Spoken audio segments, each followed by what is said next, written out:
There's a place I have found in the shade on the ground, far from all worries and troubling sound. When I go there to be by myself, only me. No one can guess what I came there to see. There's a sun in the sky, there's a cloud drifting by.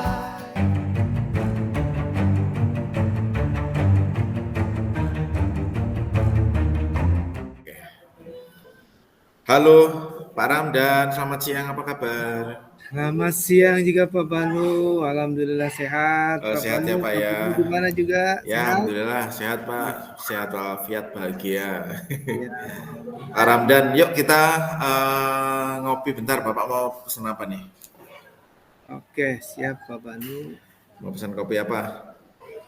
Ya, Mau pesan kopi apa? kopi hitam boleh Pak Banu. Kopi hitam tanpa gula ya? Ya. Oke siap, oke nanti saya pesankan dulu, oke. Oke. Nanti saya pesan lewat aplikasi aja. Oke Pak, sambil kita nunggu pesanan, Pak Ramdan, ini yang saya perhatikan Pak Ramdan kok akhir-akhir ini kok kelihatan ngalamun dan kelihatan badannya tuh kelihatan capek gitu tuh. Ya, kelihatan lelah Pak. Ada apa Pak? Iya, ngelamun karena mungkin Iya. ngantuk Pak. Oke, ada apa Pak? Iya. Ya memang ini udah akhir tahun Pak ya. Jadi kalau akhir tahun kan biasanya kita untuk mempersiapkan uji kompetensi Pak ya. Jadi ada banyak hal yang dilakukan. Jadi itu kadang-kadang kurang tidur, kadang-kadang ya itu ngantuk campur lelah gitu lah Pak. Campur ngantuk lelah ya Pak ya. Oh baik oke. Wah terima kasih banget nih Pak Ramdan mau bersedia membagikan ini apa namanya yang menjadi alasan Pak Ramdan kelihatan capek, kelihatan nggak fokus bekerja. Jadi Bapak sedang dalam mempersiapkan kompetensi untuk peserta didik ya Pak ya, uji kompetensi ya.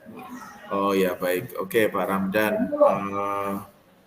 Jadi memang saya itu sengaja nih ngajak Pak Ramdan ngobrol nih sebenarnya karena saya memperhatikan terus wah kayaknya ini ada sesuatu nih dengan Pak Ramdan. Iya. Iya memang kalau kita ngobrol kadang-kadang bisa jadi hilang nih masalah. Iya. Terima kasih juga nih Pak Banu. Iya nggak apa-apa Pak. Kita sebagai rekan kerja harus ini ya Pak ya harus saling support ya. Iya benar Pak Banu. Tujuan saya ngajak Bapak ngobrol itu untuk menggali kira-kira penyebabnya apa. Nah kemudian Pak Ramdan kalau di dalam uji kompetensi untuk peserta didik ini yang menjadi kendala dari Pak Ramdan apa? Kalau untuk uji kompetensi karena saya bertanggung jawab ya Pak untuk mengadakan uji kompetensi bagi jurusan multimedia, maka saya harus mempersiapkan. Nah permasalahannya daya serap untuk materi siswa itu presentasinya masih minim Pak Banu. Ya 10% yang tinggi, nah sekitar 30-40% lah yang menengah. Nah sisanya itu belum masuk untuk kriteria yang baik lah intinya seperti itu. Baik.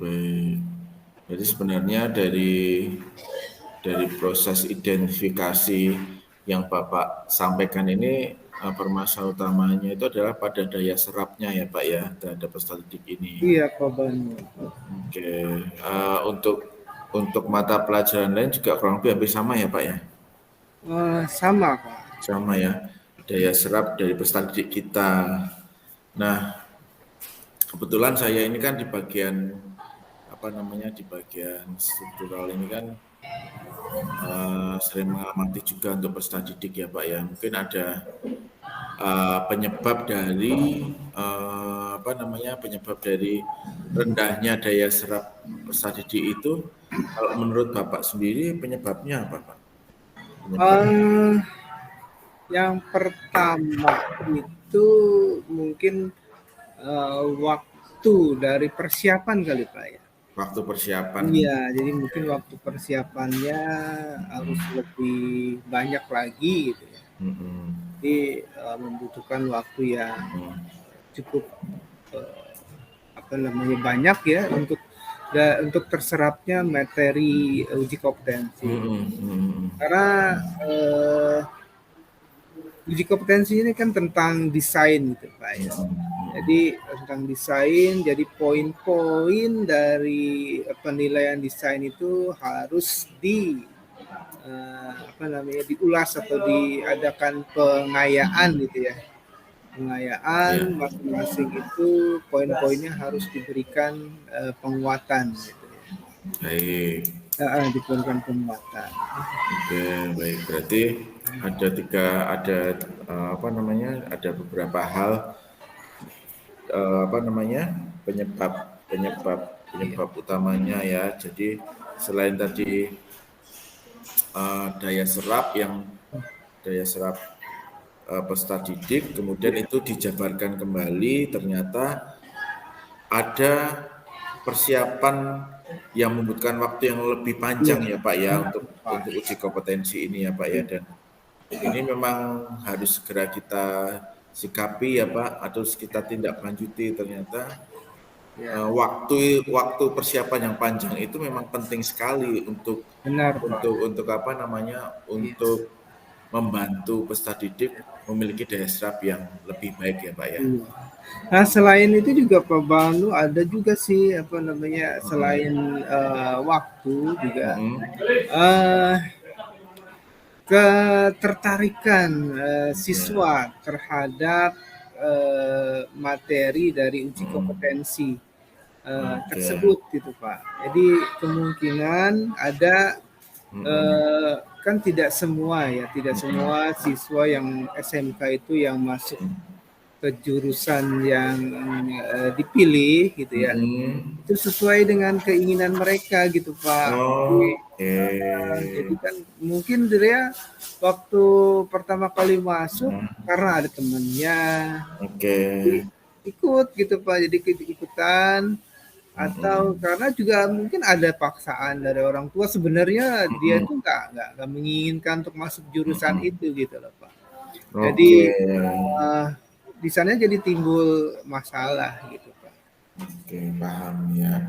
Jadi semakin terbuka tentang proses identifikasi ini, ternyata di awal pun mereka masuk atau mengambil jurusan itu peserta didik itu tidak tertarik ya Pak ya.